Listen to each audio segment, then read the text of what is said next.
30, the amendment is not. Ms. Lowy.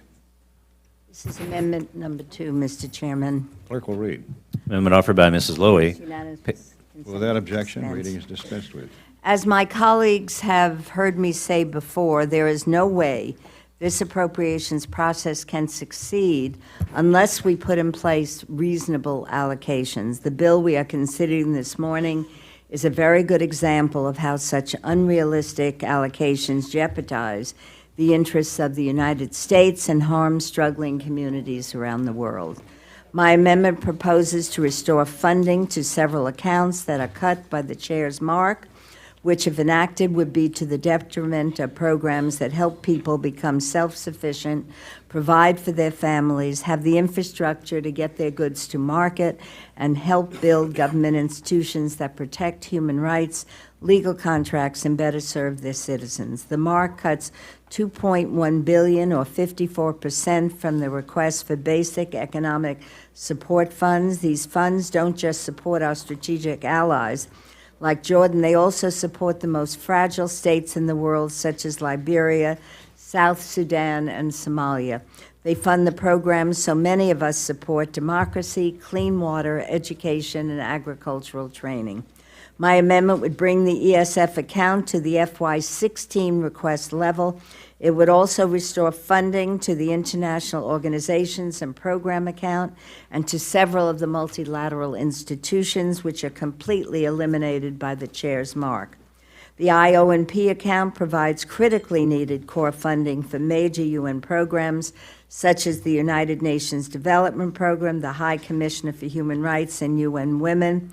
U.S. voluntary contributions to these international organizations leverage assistance from other donors and target international support for key U.S. priorities. Making voluntary contributions through the IO&P account has been a consistent policy for Republicans and Democratic administrations. My amendment would also restore funding for several of the international financial institutions that are completely eliminated in this mark. The U.S. plays a leadership role in the Inter-American Development Bank, African Development Bank, and many others, but that influence is dependent on our continuing participation. I've attached my amendment, a letter to my amendment from the U.S. Chamber of Commerce that raises several good points, including on the value of the Multilateral Development Bank. It says, the MDBs provide vital financial assistance to developing countries with minimal investment but significant impact. I couldn't agree more. And I can't figure out why, in an environment of constrained resources, we wouldn't turn toward the institutions that leverage each one of our taxpayer dollars and stretch them to go much further. I hope my colleagues will undo this short-sighted decision and support this amendment. I yield back. Chairman Granger.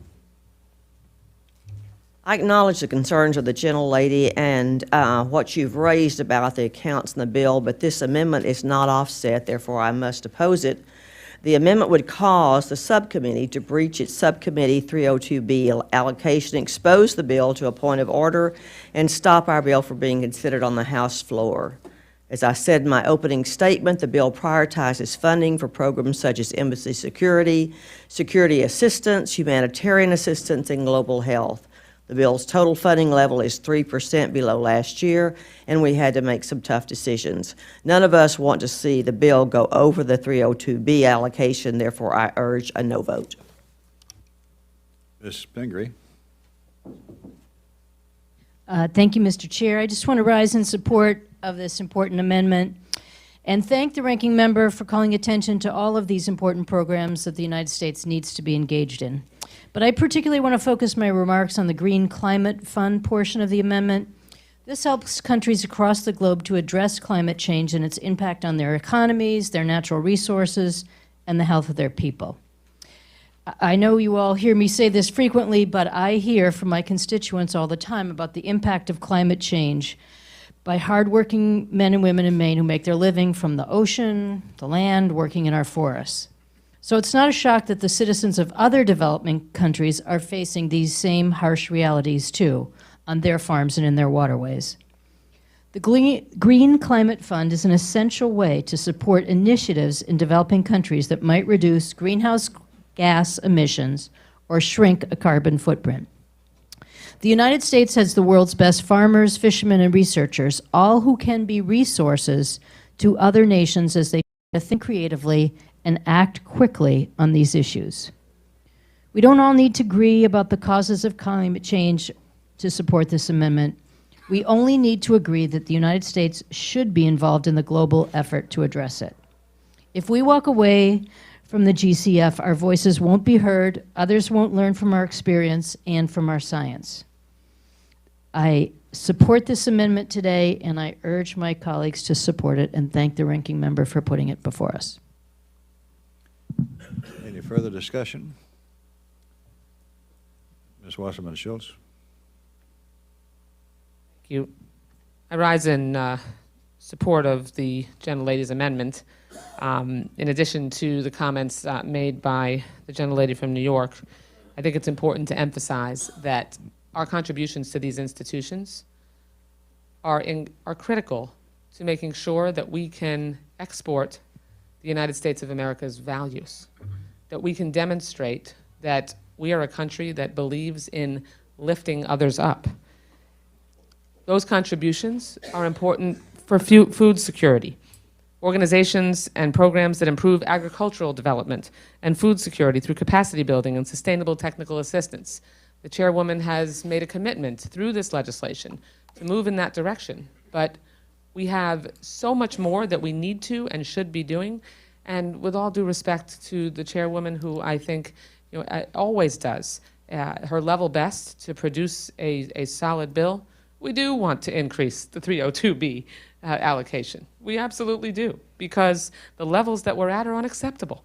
They're unacceptable for us to do what we need to do for women and girls. Many of the initiatives and programs that these institutes fund emphasize increasing women's participation in decision-making. Congresswoman Lee and I just got back from Malawi and Kenya, and I don't think it can be overstated,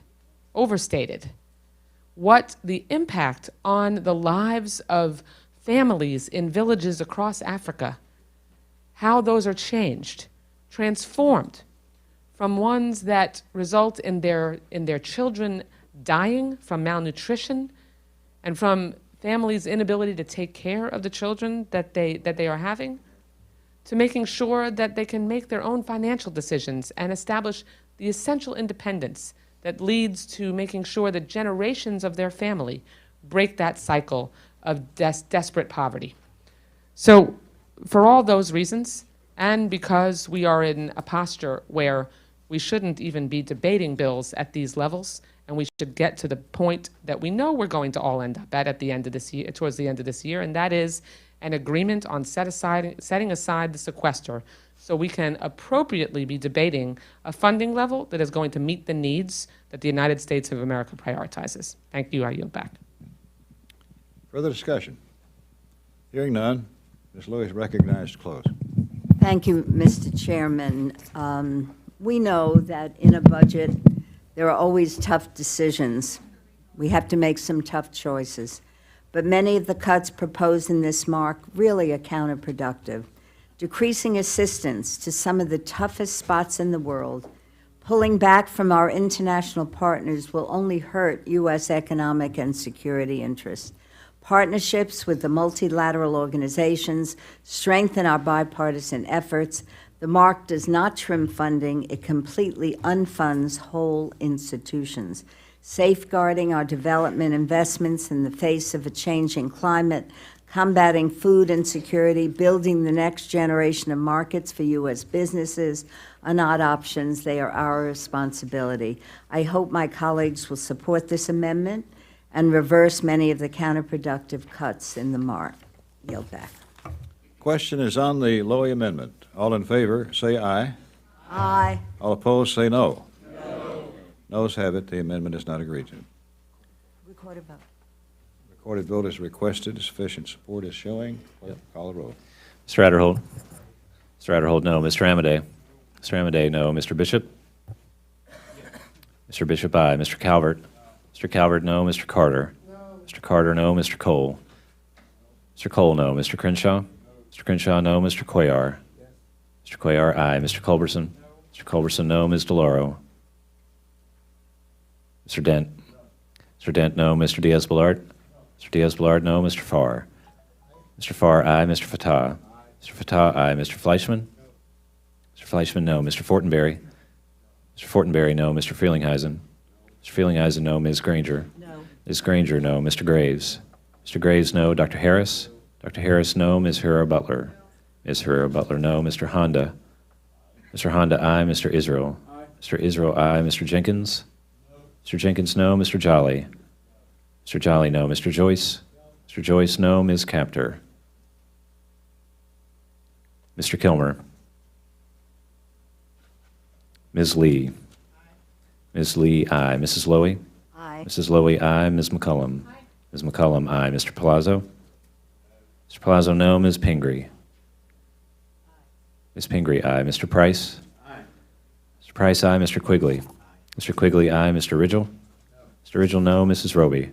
Mrs. Roby, no. Mr. Rogers? Mr. Rogers, no. Mr. Rooney? Mr. Rooney, no. Ms. Robo-Allard?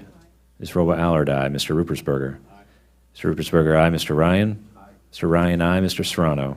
Mr. Serrano, aye. Mr. Simpson? Mr. Simpson, no. Mr. Stewart? Mr. Valadeo? Mr. Valadeo, no. Mr. Visklosky? Mr. Visklosky, aye. Ms. Wasserman Schultz? Ms. Wasserman Schultz, aye. Mr. Womack? Mr. Womack, no. Mr. Yoder? Mr. Yoder, no. Mr. Young?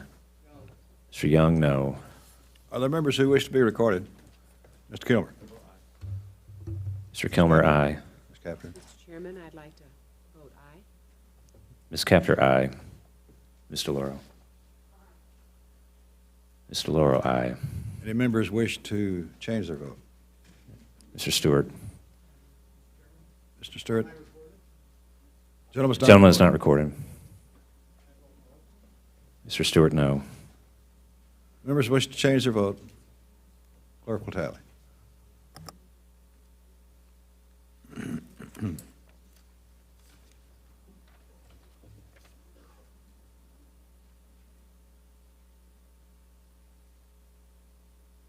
While we're waiting a moment here, special announcement. Mr. Visklosky's son is getting married this weekend.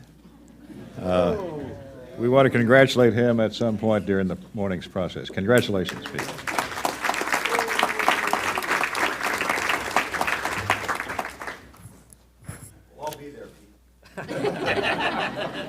It starts at noon tomorrow, Mr. Ryan. So the best present you could give is to talk to others to move things along, and thank you very much. Mr. Chairman. Point well taken. On this vote, the yeas are 21, the nays are 30. The amendment is not agreed to. Are there other amendments? Ms. Lowy, Number 3. clerk will read Amendment offered by Mrs. Lowy. without objection, reading